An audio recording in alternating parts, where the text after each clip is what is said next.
Everyone welcome to new era.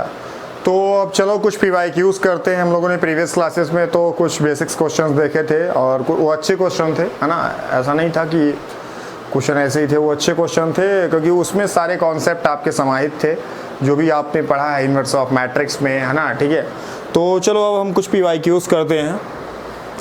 तो ये है 2019 में आया हुआ क्वेश्चन है, जेईई मेंस में 2019 में आया हुआ क्वेश्चन है। और ठीक है, तो चलो 9 जनवरी 2019 में आया हुआ क्वेश्चन है सेकंड शिफ्ट में।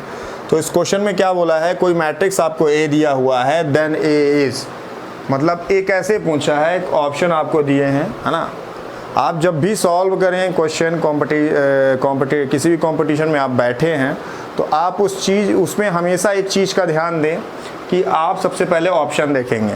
ठीक है, आपको if A is equal to this matrix दिया हुआ है, फिर आपसे पूछा ए क्या है, ए इन्वर्टिबल है only when T equals to pi, A invertible है for every T belongs to real, not invertible for any T belongs to real, invertible only when T equals to pi by 2। ठीक है, तो एक बात बताओ, मैंने जब तुमको डेफिनेशन लिखाया था इसका इन्वर्स ऑफ मैट्रिक्स का, तो उसमें मैंने क्या लिखाया था? उसमें मैंने लिखाया था कि if A is in a matrix and determinant of A is not equals to 0, then the A is invertible matrix and A inverse equals to adjoint of A upon determinant of A। तो वहाँ पे मैंने ये चीज़ लिखवाई थी कि determinant of A not equals to 0। तो यहाँ पे मैट्रिक्स A दिया हुआ है if A equals to this, तो यहाँ पे इसका हम डिटर्मिनेंट अगर निकालें और देखें कि 0 इक्वल है नहीं है, तो वहाँ से हम फिर अपने आंसर को कंक्लूड कर पाएंगे। ठीक है, तो चलो हम सबसे पहले इसके डिटर्मिनेंट की बात करते हैं। तो देखो, हम डिटर्मिनेंट ए की अगर बात करें, तो देखो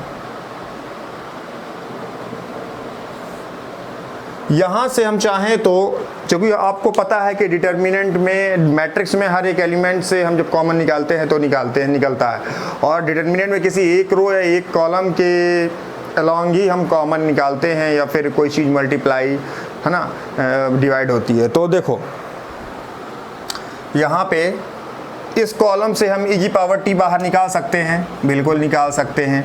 इसके अलॉन्ग e की पावर माइनस टी बाहर निकाल सकते हैं, बिल्कुल निकाल सकते हैं। इसके अलॉन्ग e की पावर माइनस टी बाहर निकाल सकते हैं, बिल्कुल निकाल सकते हैं। अच्छा ठीक है, तो अब इसको लिखेंगे 1, ये 1 1, ठीक, ये हो गया है आपका cos t, और ये हो गया है आपका minus cos t minus sin t, है ना। ये माइनस cos t और minus sin t, minus cos t minus sin t, ठीक। और ये हो गया आपका minus t minus sin t minus cos t, ठीक है। ये यहाँ पे ऑप्शन, ये क्या क्वेश्चन ये गलत लिखा क्या जी, e की पावर माइनस टी, यहाँ पे e की पावर माइनस टी है, e की पावर प्लस टी है, माइनस टी प्लस टी होगा, e की पावर प्लस टी है। यहाँ पे ध्यान देना, यहाँ पे e की पावर प्लस, ये सब सॉरी ये प्लस है, यहाँ पे साइन प्लस है। ठीक है, चलो तो करेक्ट कर लिया हमने उसको। ठीक है, तो e की पावर माइनस टी, तो यहाँ से अगर जब माइनस टी बाहर निकाल देंगे, e की पावर माइनस टी बाहर निकालेंगे, तो ये पहले तो यहाँ से निकालें, यहाँ से जब निकालें तो 2 sin t आया, ठीक, 2 sin t, ठीक। यहाँ से जब निकालेंगे तो ये आएगा sin t, ठीक, और minus sin t plus cos t, और ये माइनस 2 और ये cos t, ठीक है।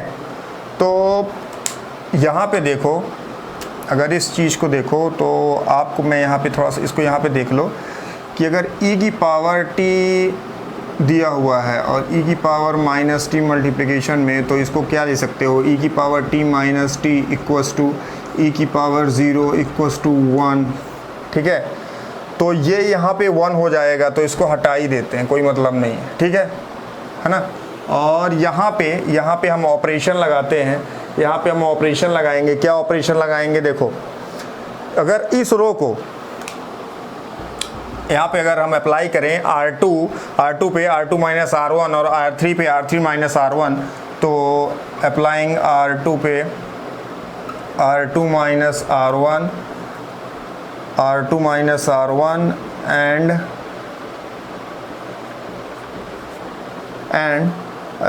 ये यहाँ पे आपका R3 पे R3 माइनस R1।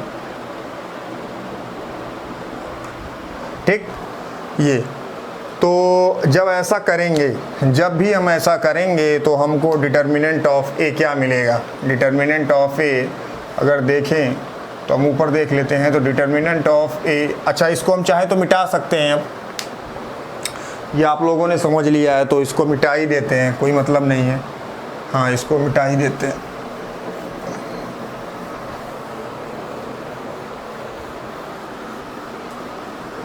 ठीक, तो determinant of A equals to, आप यहाँ पे इसको e की पावर माइनस टी, अगर ये देखें 1 cos t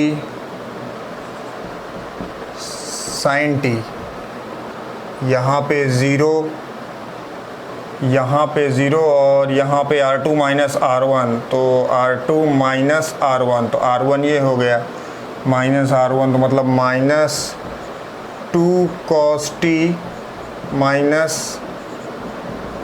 sin t, minus sin t, और जब इससे किए तो ये आ गया minus 2 sin t plus cos t plus cos t, minus minus plus हो जाएगा।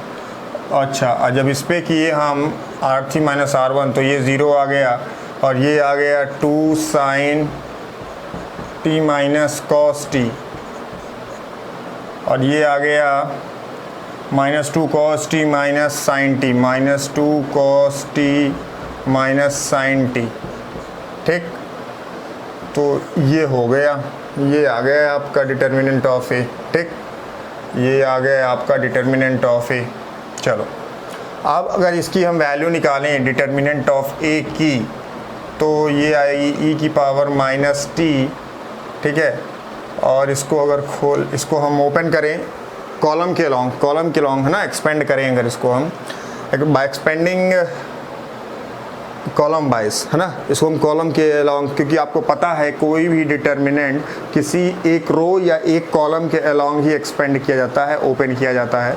ठीक है, तो हम इसको कॉलम के अलॉन्ग कर रहे हैं, तो देखो यहाँ पे तो 0 मिल जाएगा, यहाँ पे आपको मिलेगा वैल्यू, तो यहाँ पे वैल्यू आपको क्या मिलेगा, देखो ये रो ये कट जाएगा तो ये मिलेगा माइनस, इससे माइनस माइनस साइन बाहर निकालेंगे तो प्लस हो जाएगा, तो ये मिलेगा 2 cos t plus sin t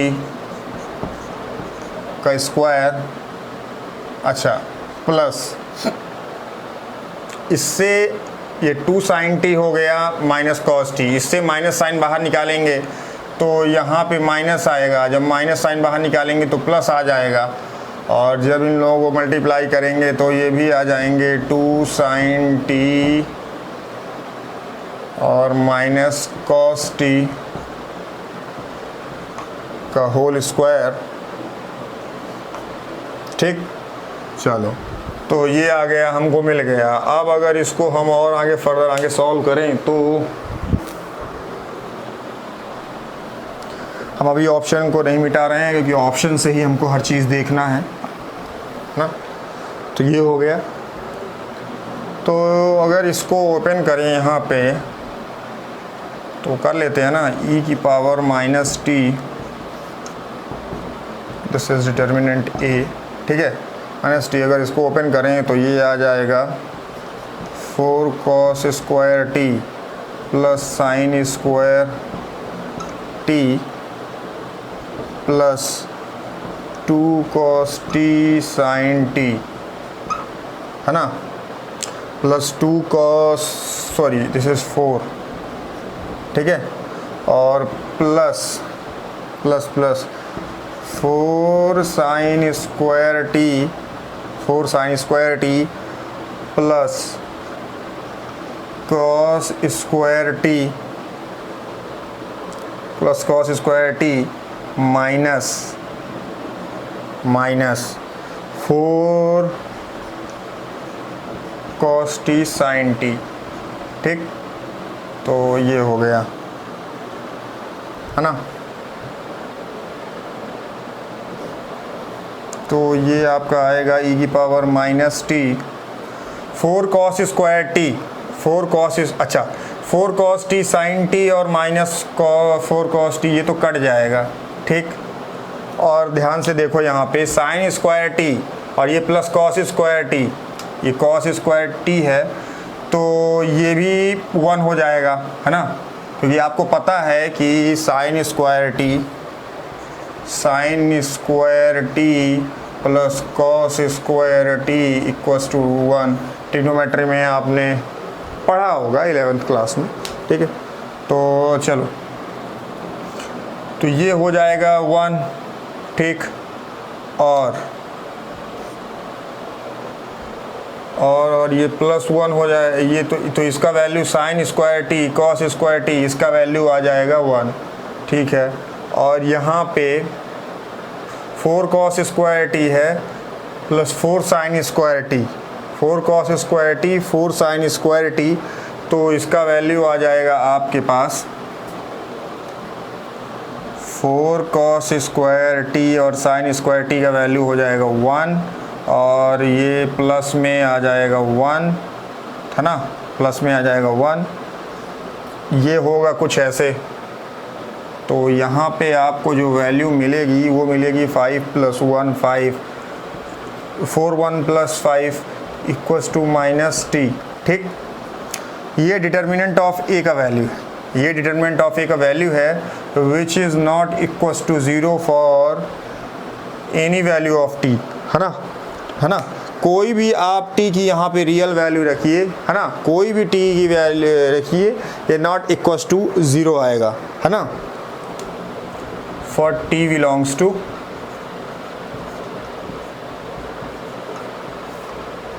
are, है ना।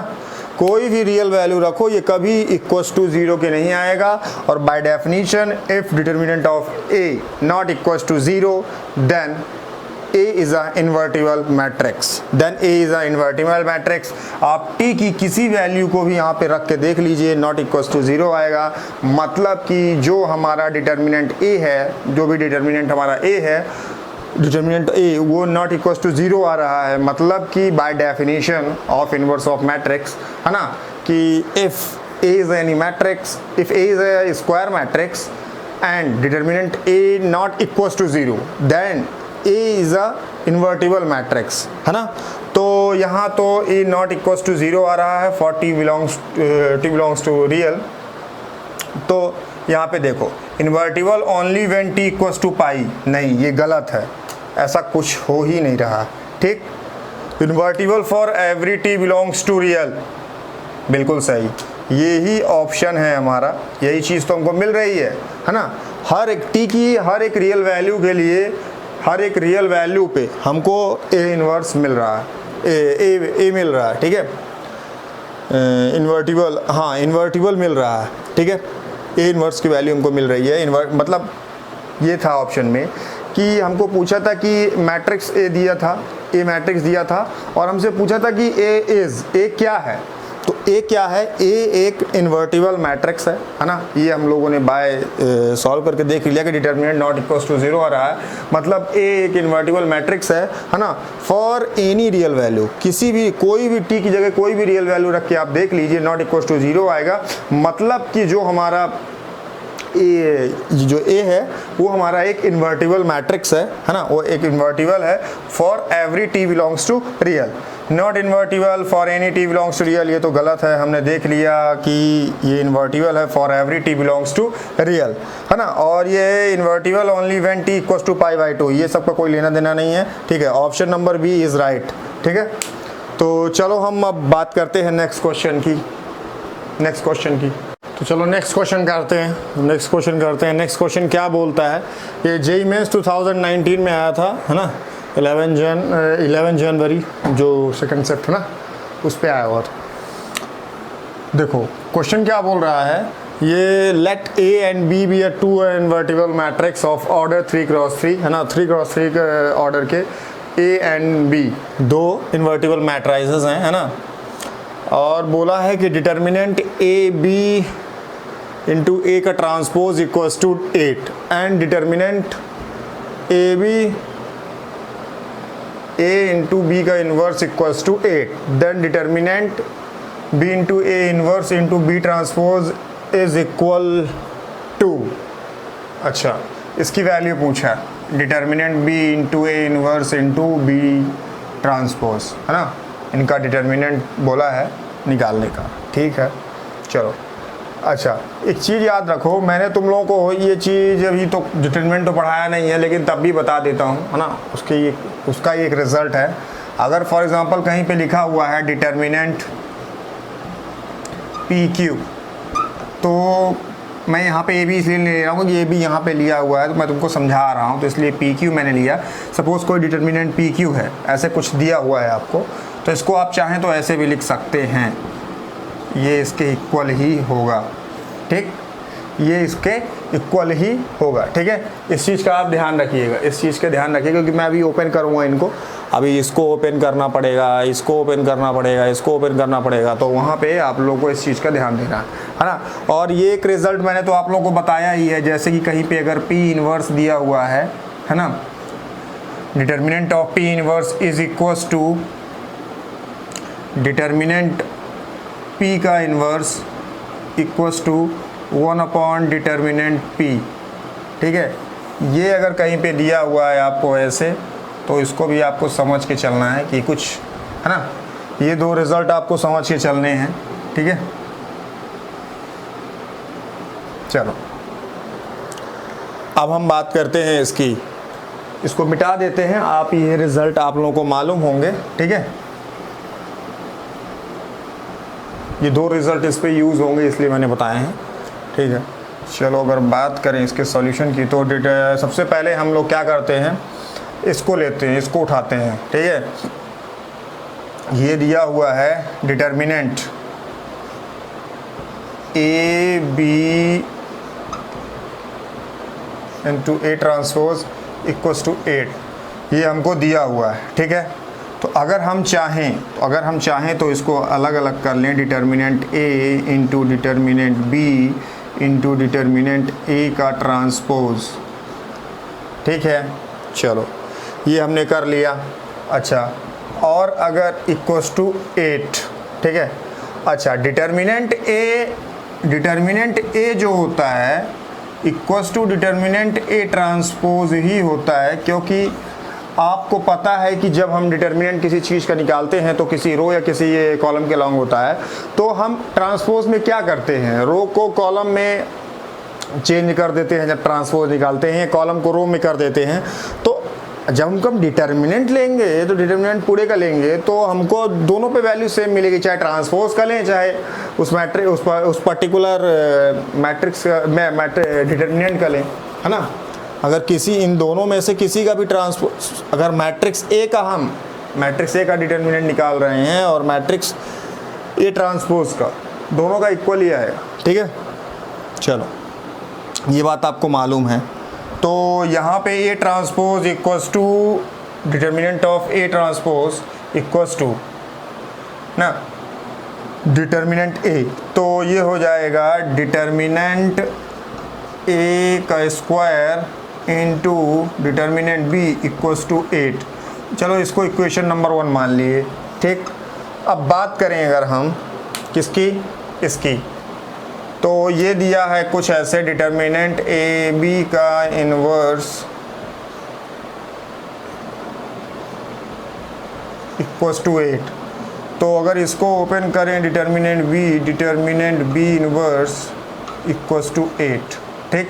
तो हम चाहें कि मैंने आपको बताया है कि सपोज़ अगर आपको पी इनवर्स दिया हुआ है डिटर्मिनेंट फॉर्म में equals to determinant of P का inverse equals to 1 upon determinant P, है ना। ये मैंने आपको इनवर्स में ये रिज़ल्ट लिखाया था, ठीक है। तो बाय दिस रिज़ल्ट, तो ऐसे ही जो बी इनवर्स है, बी इनवर्स का डिटर्मिनेंट है, इसको हम determinant A upon determinant B equals to 8 लिख सकते हैं। दिस इज़ इक्वेशन सेकंड, ठीक। तो अब अगर हम, हाँ, by multiplying equation first and equation second, what we get, B और बी, है ना, अगर मल्टीप्लाई करें, अगर मैं यहाँ पे लिखूँ, चलो लिख ही देता हूँ, बाय मल्टीप्लाइंग